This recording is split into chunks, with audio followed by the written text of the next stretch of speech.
Hello and welcome to another session on Whiteboard. And today I have with me Dr. Santhip Kanholy Krishnan. And today you'll see a new avatar of Dr. Krishnan. This is Santhip Kanholy Krishnan Unplugged. I have 10 questions for Dr. Krishnan. And these are 10 questions that I've always wanted to ask him but never got the chance to do so. So today I'm going to ask these 10 questions and I hope to get some very good answers from Dr. Krishnan.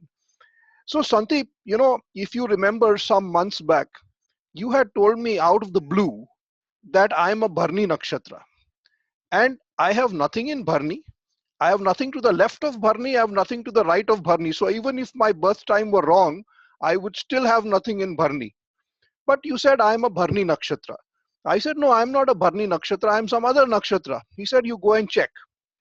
And you told me that people with Bharni Nakshatra go to the fertile regions of the world, like the Nile Delta, like the Sundarbans.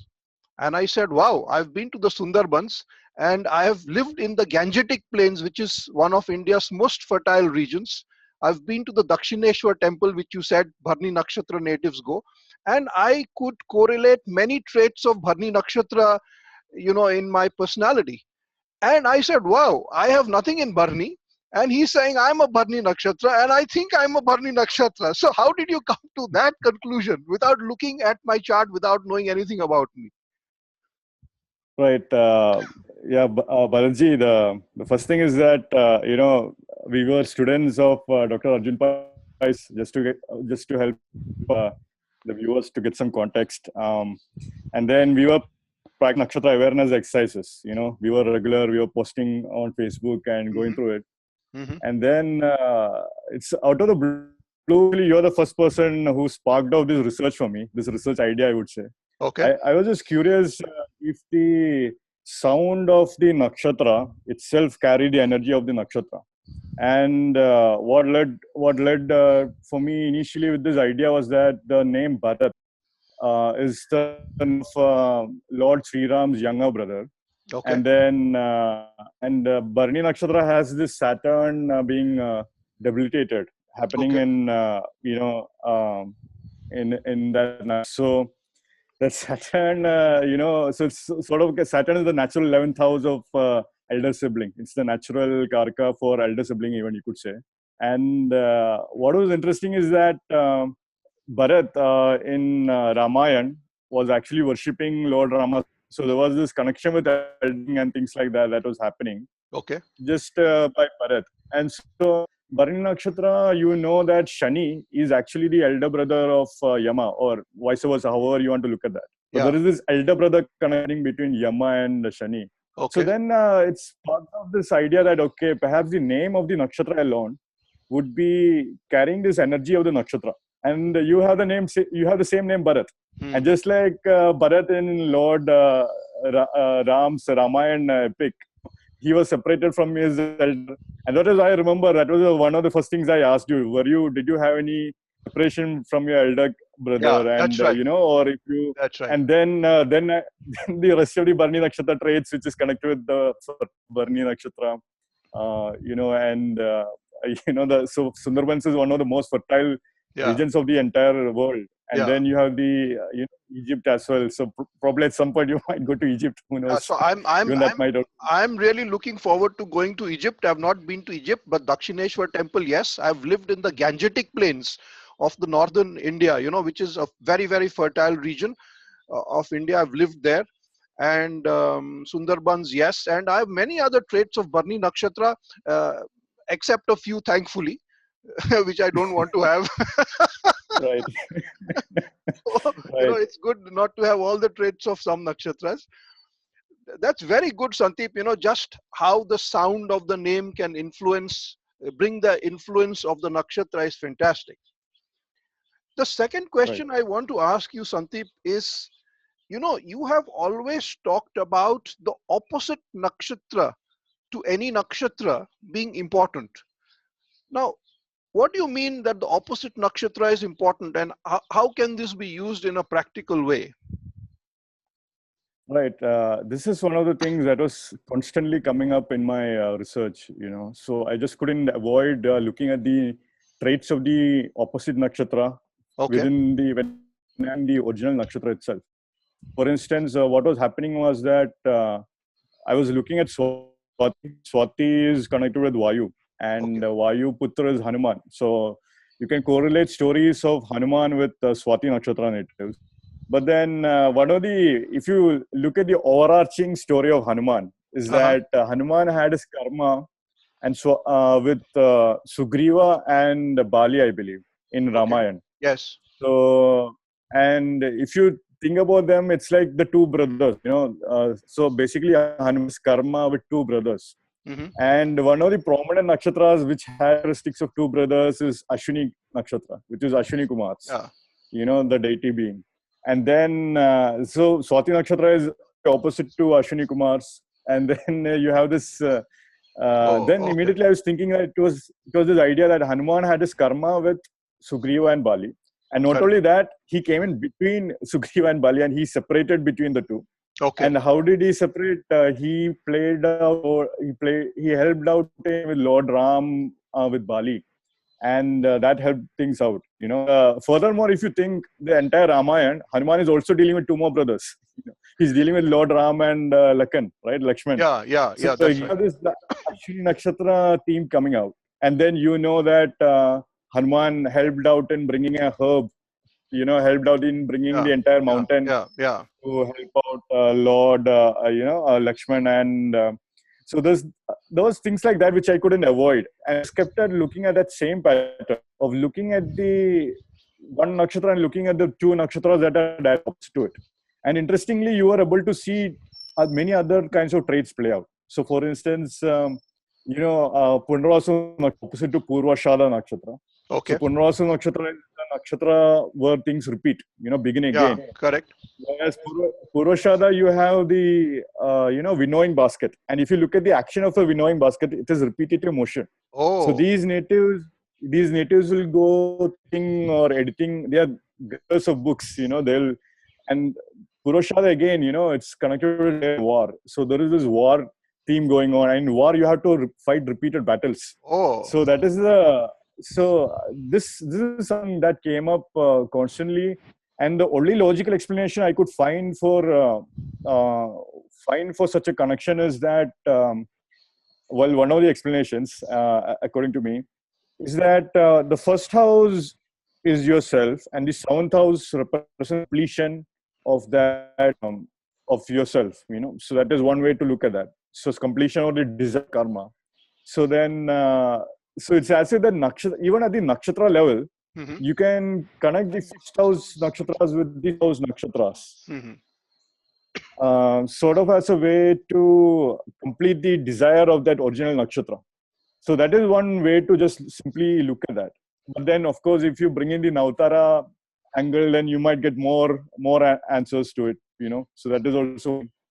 But this is the easiest explanation I could see. And normally, when you way to practically it is to find if both the nakshatras are operating. And one thing I'm seeing is that if the opposite nakshatra is operating, it's as if karmas are maturing for that native. So it's as if that original nakshatra is maturing, is being activated, uh, act, is activating and completing that karma. So it's as if, okay, now you could say that, okay, initially you'll talk about the first nakshatra themes. And when you begin to talk about the seventh nakshatra theme, 7,000 nakshatra themes, then you'll begin to see that native is always thinking along those lines. Something is actually happening. Okay. So yeah, that's what I would say on those. So what you are essentially saying, Sandeep, correct me if I'm wrong, you're saying look at your own nakshatra, let us say Ashwini. And then Right. if you are an Ashwini nakshatra, in the sense you have your moon or your sun or the Lagna Lord in Ashwini nakshatra, Right. then you look at the opposite nakshatra, which is Swati, and look for traits of Swati in yourself. Don't just look Right. for traits of Ashwini, look for traits of Swati. And try and bring the energies or use the energies of Swati in your life, or the energies of Swati will also play up in your life. Is Exactly. The what is your energies of Swati will, yeah, energies of Swati will definitely play out in the life. So at so some point it will just play. so one of the traits of Swati is that Swati nakshatra become very famous, after an initial struggle, they become very famous. So if Right. you have a desire to become famous, then Ashwini Nakshatra is a good nakshatra to be in, because the traits of Swati will play out. Or if you are Right. launching a book, which you want to be, well known throughout the world, if you cannot launch it in Swati, launch it in Ashwini. So you will Right. get the benefit of Swati in a sense. Is that right? Yes. See, Okay. I'll tell you the biggest secret, Bharatji. The biggest secret is this: nakshatras are connected. The nakshatras are connected. Why do I say that? If you look So at the what is human connected? body, Sorry, what is connected? all the nakshatras Oh, are connected to all each the other. nakshatra. Okay. But the connection is very, very different for individual nakshatras. It's like if you look at the human body, can you say the toe is connected to the head? Hmm. So it's like, yeah, the toe is the toe, but the head is the head, right? Hmm. So then, but the connection is there, right? Hmm. It's the same body. And then can you say that, okay, when injury at the how will your head be affected? Hmm. So the influence of the hands influence for the head. Hmm. So and then so the seventh house nakshatra could be considered like, okay, your hips, and hips Okay. are, you could say, for your entire body. Okay. And then because if your hips aren't strong, then you can't even sit straight. So if you think along those lines, then yeah, you can find out different connections for each nakshatras, but the seventh house nakshatras will definitely be the most prominent, Okay. I would say. Yeah, and of course the trinal nakshatras are another concept. The same lords, planets Yeah. will Yeah. always be connected. Yeah. Yeah. So things like that. Yeah. Okay. Now let me move to the next question. But I see a lot of green behind you. So I understand you live in God's own country. Huh? Kerala is God's own Yeah. country, and we can Yeah. see. Let me just show you. Let me just show you the view, because you can see I have a lot of greenery here. Uh, It's like, I can I this is can my view. I can see a lot of green. Kerala is India's greenest state, and is also India's most literate state, with almost 100% literacy, amongst the few states in India with almost 100% literacy, I think. Yeah, definitely. It's supposed to be a social miracle. A Yeah, social science miracle. All the social scientists to whom I have talked about, they hold Kerala with very, very high regard. Definitely. yeah, that's excellent. Sandeep, I want to come to this Navtara analysis. What is a Navtara analysis, and how do you use it in a chart? Yeah, Bharatji, Navtara analysis is something very powerful technique of an analysis, I would say. Okay. It's, it's holding out the same analogy which I was describing before, about how the entire, if there is, all the nakshatras are connected with each other, but the connection will be different depending upon where you are located. So just how I was using the example of the human body. In the Navtara analysis, the basic methodology is that you are dividing your zodiac into three portions, Okay. and then you have nine nakshatras playing out. Nine playing out prominently, and then you can make use of the individual positions of each nakshatras to determine the qualities of the original nakshatras, or original starting beginning nakshatras, for instance. So Hmm. say your moon is in Purvashada, Hmm. and if you look at the second from itself, it is known as the Sampat Nakshatra, which is the Okay. wealth giving nakshatra. And the third nakshatra is known as Vipat, which is, bringing obstacles. Fourth Okay. nakshatra is the foundation of stability, which is actually giving you some stability in life. Fifth nakshatra is again obstacles, but it is slightly more challenging than the third nakshatra. Sixth Oh. nakshatra is again supposed to be, I believe, sadhana nakshatra. Yeah, Okay. sixth is the sadhana, and sixth nakshatra is very important in understanding the original nakshatra. The Oh. seventh nakshatra is a death inflicting nakshatra. Oh. Whereas, though it can be, and if you think along this, by the time your seventh dasha is operating, you will be very old. So that is one way to think about as well. And then, but it is very challenging. But in many ways, it is actually complementing the original nakshatras. And then the eighth nakshatra is supposed to be the Mitra, and the ninth is supposed to be the Parama Mitra. And then you can further go along other numbers such as 22nd nakshatras, 16th. I believe. I'm not sure about that. But yeah, it can go on, that analysis. But it's a very, very powerful analysis, especially when you're using Navtar. And I'm still learning it myself right now. I won't claim myself to be an expert, but it's just because my familiarity with Nakshatras is very, very helpful in understanding the Navtar analysis. And I just love to go deep into that. So you said the second from the nakshatra is the wealth giving nakshatra. Second is wealth, is it? Sampat. Right, exactly.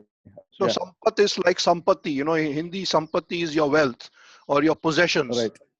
So uh, whichever nakshatra you take, let's say somebody has moon in Ashwini. So Bharni Right. Kritika would be the wealth giving nakshatra for an Ashwini native, is it? No. So you have to begin the counting from the first nakshatra. So the first nakshatra is Ashwini. Uh, Second nakshatra is Bharani. second nakshatra. Okay, yeah. So Bharni Right. nakshatra would be the wealth giving nakshatra. Right. So Exactly. Right. they should try and see what wealth producing activities they can do which is connected with Bharni nakshatra in their life. They should perform some actions connected with Bharni nakshatra or Venus related activities which could probably lead to an influx of wealth in their life. Is that how it is to be used? Yeah. Usually, what happens is that, say a planet is situated at the second nakshatra. So say you have located in second nakshatra. Definitely, there will be Bharani teams playing out for the wealth for sure. Then say even Venus is located in Pura Falguni or Pura Ashada. So Hmm. now the original 9 divisions, Purvashada would again be the second second nakshatra Uh-huh. relatively. The same nakshatra lord is operating for Purvashada as well. But this time the Sampat qualities will also be activated through Purvashada. So, but what happens is that you could say either the nakshatra lord of the second nakshatra is becoming a factor in Okay. playing Okay. out Okay. well in that native's life. And sometimes the native might play out the karmas of the planets that are placed in the Sampat nakshatras as well. So Saturn could give you a different quality of Bharani, or Okay. Okay. Okay. Jupiter can give you a different quality of Bharani, things like O- that. Okay. But yeah, I'm still studying it. I still have lots more to learn, but it's Okay. one of the best and fantastic techniques to study, especially in nakshatras. Excellent. But now, Santip, you tell me, you've always spoke about nimitta or omens, and you say that before you start a prediction or before you start predicting, you look for omens or nimitta. Now, can you give me one example of how you've used nimitta in a prediction, where you use the birth chart but you incorporated the omen into it? Right. So it's very what is very fascinating with Nimitta. I come from Kerala, as you, and in Kerala, we're surrounded with greenery, lot of greenery, birds chirping, insects flying around, things like that. So in Kerala, the Oman astrology really developed in a very spectacular fashion, you could say. It's almost as if that. You could really connect with the nature part here, and you could really see the effect of nature when you were giving a reading. And Okay. for instance, one of the famous images used in Kerala, that say when you are inquiring a marriage compatibility between two charts and Okay. someone else comes in and makes an inquiry, can be any kind of inquiry, then that is supposed to be a great auspicious omen. And I have little stories of astrologers saying, not even looking at the compatibility, and they will say like, yeah, this is a great omen. This couple is meant for each other. Get them married, and they won't even look at the horoscopes to see any compatibilities happening or not. And then the marriage would also be successful. The omen is the idea that nature is always constantly communicating to us, especially at the moment of and so that is the fundamental idea, and you will see this playing out constantly, especially when you're reading, especially before a reading, especially even at the moment when you're looking at the chart as well. So can you you give know some uh, example? Can you give an example of what you have actually experienced? right. So one thing I've seen constantly play out is that when talking about a nakshatra, with a native, then it's actually the nakshatra energies just play out. For instance, I will ask a native about, say, Rahu in Margashira. I'll ask a native about, okay, do you have a family Kuladevata temple or family deity for a caste, for your caste or something like that? And then, the native says, yeah, I have a deity, but, let me find out more information about it. Hmm. So like the searching aspect of immediately activated because he was searching for the deity. And then, you could, okay, then that energies, those energies were strong in that chart. That was one thing. Other thing was, usually with Rahu, you can associate wasps, wasps with Rahu and Ketu with dog. So like when Ketu or the dog is crying or dog enters into the room, then, usually I ask something about the history and then immediately the native will be, oh my God, yeah, that happened. Grandfather was like this. My maternal grandfather was like this and things like that. It's the chart is really alive. And then uh, the chart really talks back to you. Let me think. Yeah, the You had once one told different. me, Santip, that you were looking at a Yeah. chart of a person with Kala Sarpa dosha, and you saw Oh before yeah, the yeah. reading you saw some worm or something. What was that? Yeah, that was really amazing. So like this guy's name, his name is also he had a name which had a Naga connection. His father's name or something was Nagesh or something along those lines. Okay. And then so I do a small ritual kind of thing before I give a reading, and so the puja room or the altar room which I have is I found a small worm crawling in front of and then it's rainy season here, the worms are coming out into the home, things like that. Hmm. But that was a very prominent omen because when I looked at the when I looked at this chart, literally there was a chart, there was this Kalasarpa yoga in this chart. So that was really interesting, very amazing, in fact, and turned out, that was completely omen-filled reading, and a lot of great things happened from that. But So yeah, you are yeah, actually you're suggesting that one should look at omens before one starts a reading, so that one gets additional inputs from nature on the direction, or the influences in the chart, which is actually manifesting in terms of omen in real life. right. So Ernest Willem actually says that astrology itself is a science of omen. Hmm. So you are simply looking at the state of the planets at the moment of your birth. So it is like an omen related with the planets. But Hmm. then the real secret is that with omens, astrology is a very deeper science. And I've seen actually this being used by in a huge manner in Kerala astrologers.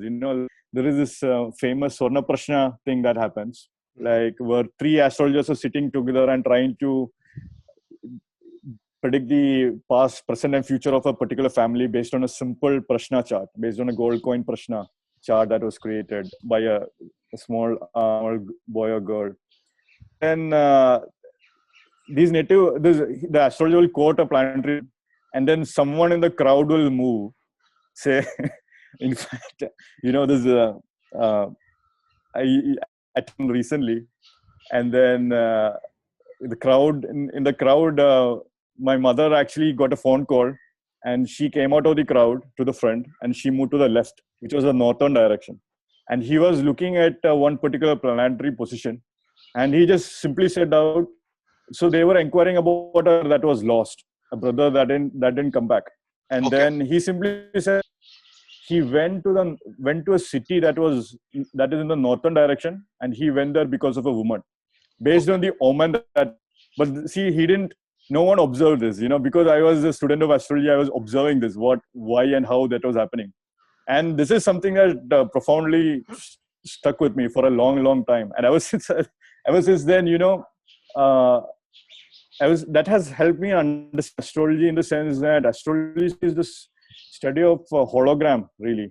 As I mentioned before. So the hologram aspect is this light, this holographic universe is completely talking to you as well as you are trying to connect with it. So yeah, definitely. I would definitely encourage everyone to look at omens. And usually they say that the planet Ketu is associated with omens. But then if you begin to look at it, then it will just begin to improve over time. That is just something that will happen. Hmm. Excellent. I've also got some very good experiences with, omens. Sometimes when I am in no mood to cast a chart or to look at a chart, I just ask God, God, give me a sign, and the sign comes unfailingly. Something happens which connects you to that event. I was once, buying a flat or an apartment in Bangalore, and I had taken a loan from the bank, and the guy from the bank was supposed to come and give the check to the owner who was selling the property to me, and the bank was taking a long time, and they were not confirming whether they're coming, not coming, and the apartment had to be registered, and everyone was getting delayed. So I was wondering whether the bank guy was going to turn up at all. So I said, hey, God, give me an omen. We were standing under a tree, and suddenly I see a mouse coming from under the tree, and the mouse looked at me and went back into its hole. And then a guy, and we were actually standing opposite a Ganesha temple in Bangalore. And then a Right. guy came on a motorbike at a very high speed towards me, and he braked, and he said, do you know Right. where the Ganesha temple is? I said, yeah, it's there, that's the Ganesha temple. So I said, Right. wow, I have this is the Vignaharta. uh, Exactly. I'm going to get the check from the bank. I was so assured, with this omen. Right. So I also think omens work very well. If you seek for a direction, you get a direction.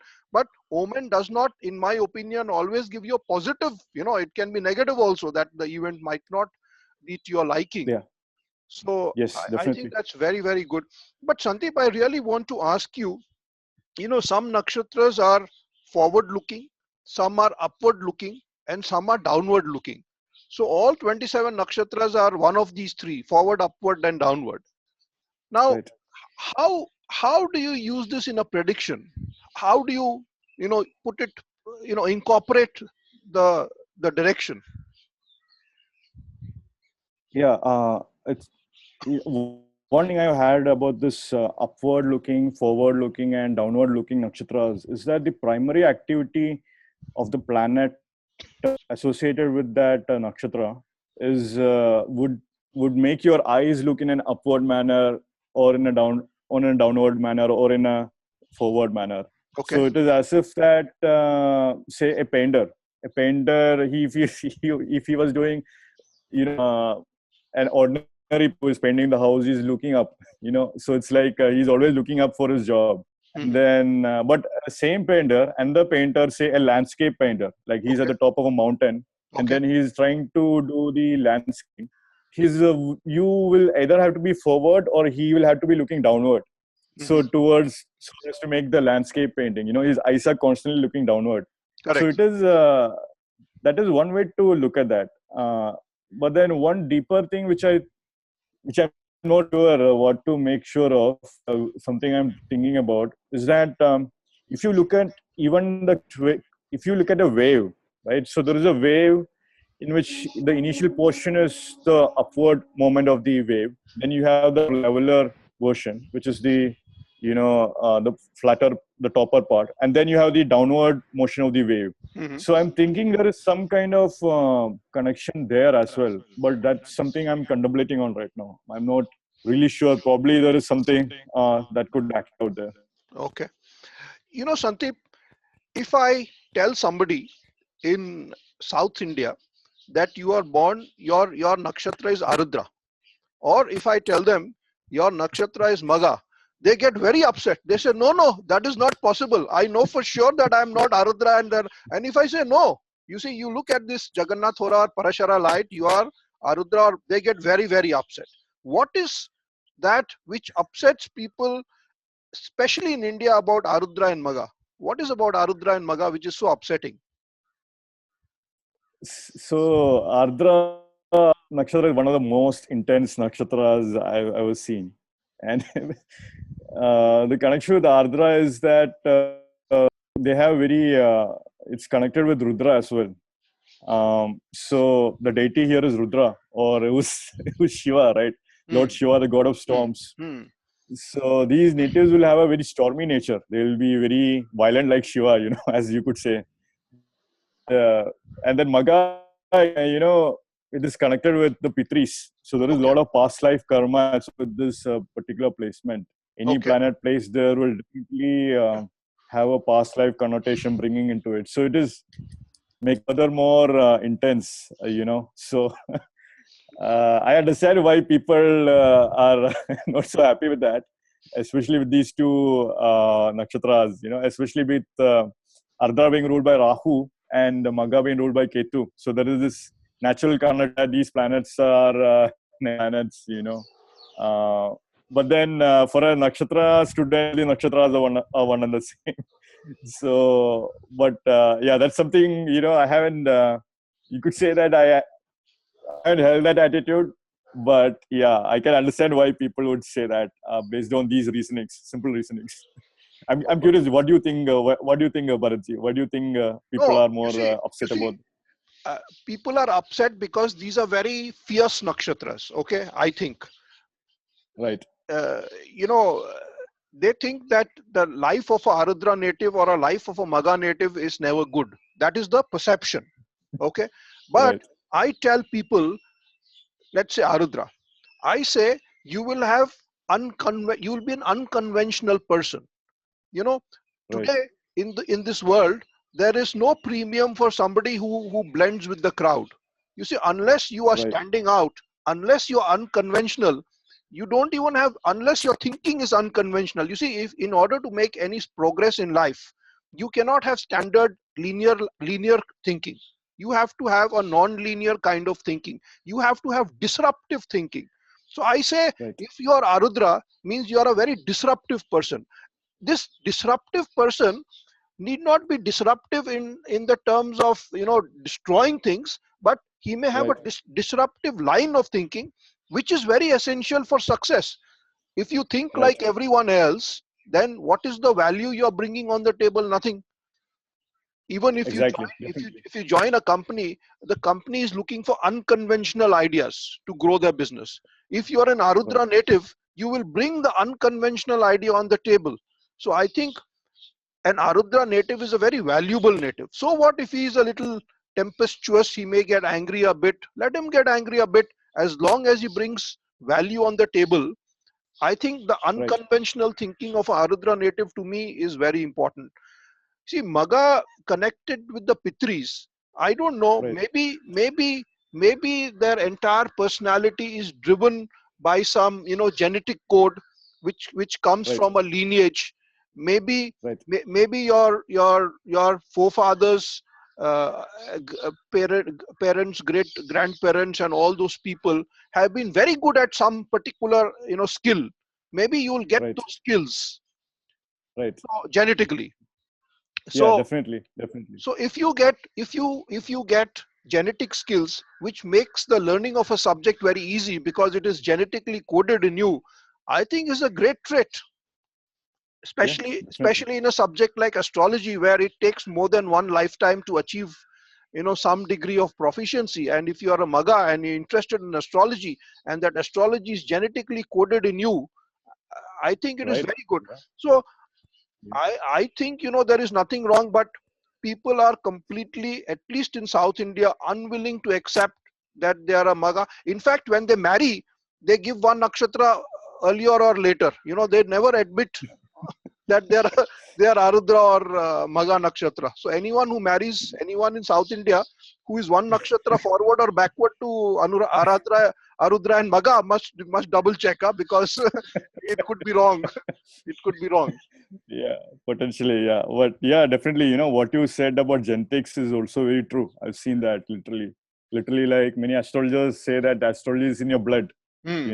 and we say that you have this quality, so literally it's their talk genes. Definitely that. But yeah, it's very interesting about the marriage part shows how much fear and ignorance there is Yeah, still in yeah, astrology. yeah. And people forget that Arudra is a diamond. It's a shining diamond. You just need to Exactly, polish it. That's it. Arudra is a shining exactly. diamond. Yeah. So the other question I have to ask you, is I have many questions, so I think we'll have to have part two. But Sure. can you share one example, okay, where you stunned somebody by giving a prediction using the nakshatras? Right. Uh, I mean, yeah, it, well, nakshatras have been very, very accurate for me. That's something I would say. Uh, I had almost everything safe from my whatever with regard to nakshatra either being true, or if that hasn't been true, maybe I was talking to a younger native. That is something. But one example, I can quote many examples. One of them is a native had a planet in Anuradha Nakshatra. And I Okay. said that the Anuradha Nakshatra is the symbol of a lotus. So your career or that aspect of life will bloom like a lotus. And the native said, yeah, well, the native said, right now I'm running a, massage parlor service. And then it expanded to multiple countries right now.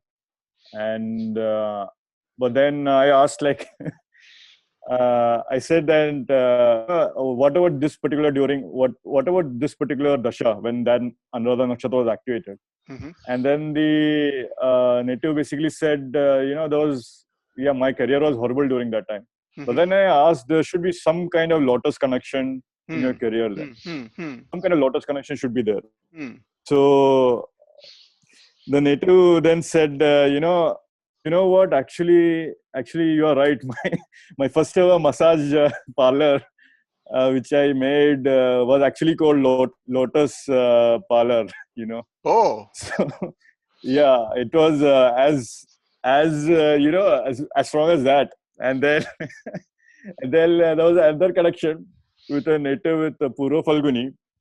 I told whenever you have a bed, then you won't have luck in your life. So you So should whenever, always sorry, replace the whenever. you have a whenever you have a bed that is broken, Uh-huh. or Okay. whenever you have a bed, Uh-huh. because the symbol of peace on the Yeah. front two legs of the bed. Yes. Correct. So these natives should always have a bed that isn't broken. Hmm. So if whenever your bed is broken, then you won't have you will have a loss of fortune in life, because his ninth lord and 12th house being activated there. Ninth house would be activated with those nakshatras. And then he said, yeah, I had a broken bed and I made some losses during Oh. that time.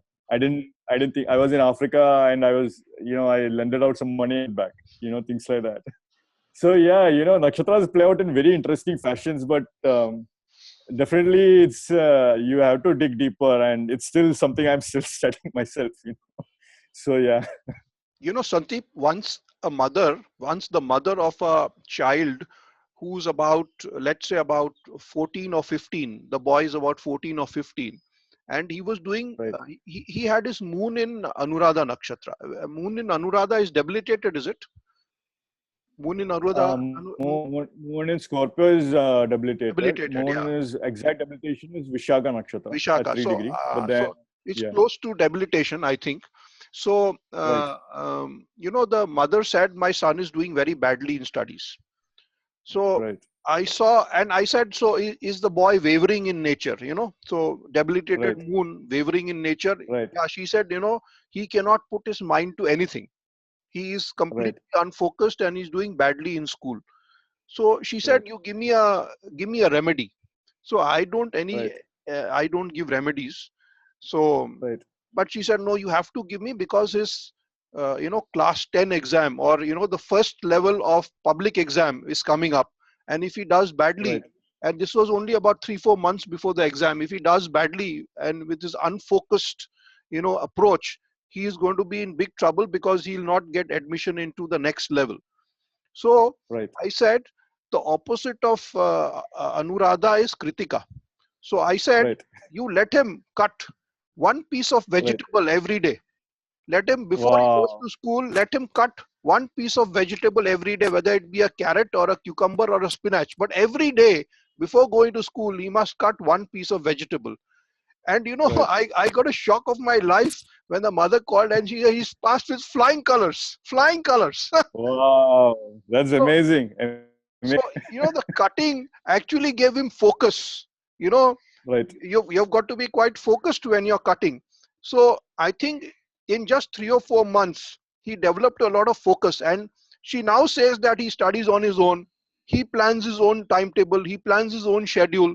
So Right. she says that he's become pretty good, at his studies. So that opposite nakshatra concept that you discussed, which you have actually discussed with me earlier, it, Right. it, it works quite a lot. So Sandeep, Definitely. Yeah. I have got many more questions, but I think we will keep it for a part two. Okay. Sure. Sure. So we can have a part two in the next few days. But thank you very Yeah. much, Sandeep, for your time, and thank you also for giving us a glimpse of God's own country. Sure. It is such a lovely, and Kerala has such beautiful waterways. It's unbelievable. And you Yeah. can live in those beautiful houseboats for a couple of Right. days. And Yeah. Definitely. yeah, It's yeah. and, It's the, tou- the tourism is very very huge in Kerala. Huge. It's like you have nature Ayurveda thing going on. You have yes. like these houseboats, and yeah, there's like a lot of rivers and lot of differently it's like it's the land where you have 44 rivers. That's what Oh, they oh, say. oh, there are You have 44 44, rivers, is it? yeah, completely rivers completely. And but yeah, it's very very beautiful. Definitely, I consider that to be a good at least one good thing I have in Kerala. And definitely most beautiful, very nature, very greenery. Like in fact, maybe the next time I'll choose a different view. Maybe you can see a different aspect, or simply where I am at my house. So Very good. yeah, definitely. Kerala is known for its greenery. Kerala is known for its Ayurvedic massages, and Right. Kerala is also known for greenery, Ayurvedic massages, and it's astrology. Kerala astrology is, I think, Right. is in a class of its own. You have those conch shells. What is it called? Right. Through which you do Yeah, the Krishna. conch. Yeah, Yeah, it's called kavadi, kabaddi. but Okay. it's a conch shell. It's a small Yeah, seashells. yeah, Right. yeah. Yeah. And Kerala astrology is highly developed, highly developed. Right. And so Definitely. Yeah. yes, The astrologers here use Prashna in an almost unbelievable fashion. yes. But someday, I wish I could master it someday or study it someday. It's a huge. But yeah, it's yeah. In that regard, yeah, there are I've met some very interesting astrologers here for sure, and given me interesting predictions just based on Prashna as well. It's a completely different class. Exactly what you said, Bharat. Yeah. So thank you very much, Sandeep. So we will meet again probably in the next few days. Thank you very much for Sure. joining. Thanks a lot. Thank you very Sure. much. Thank you. Thank you.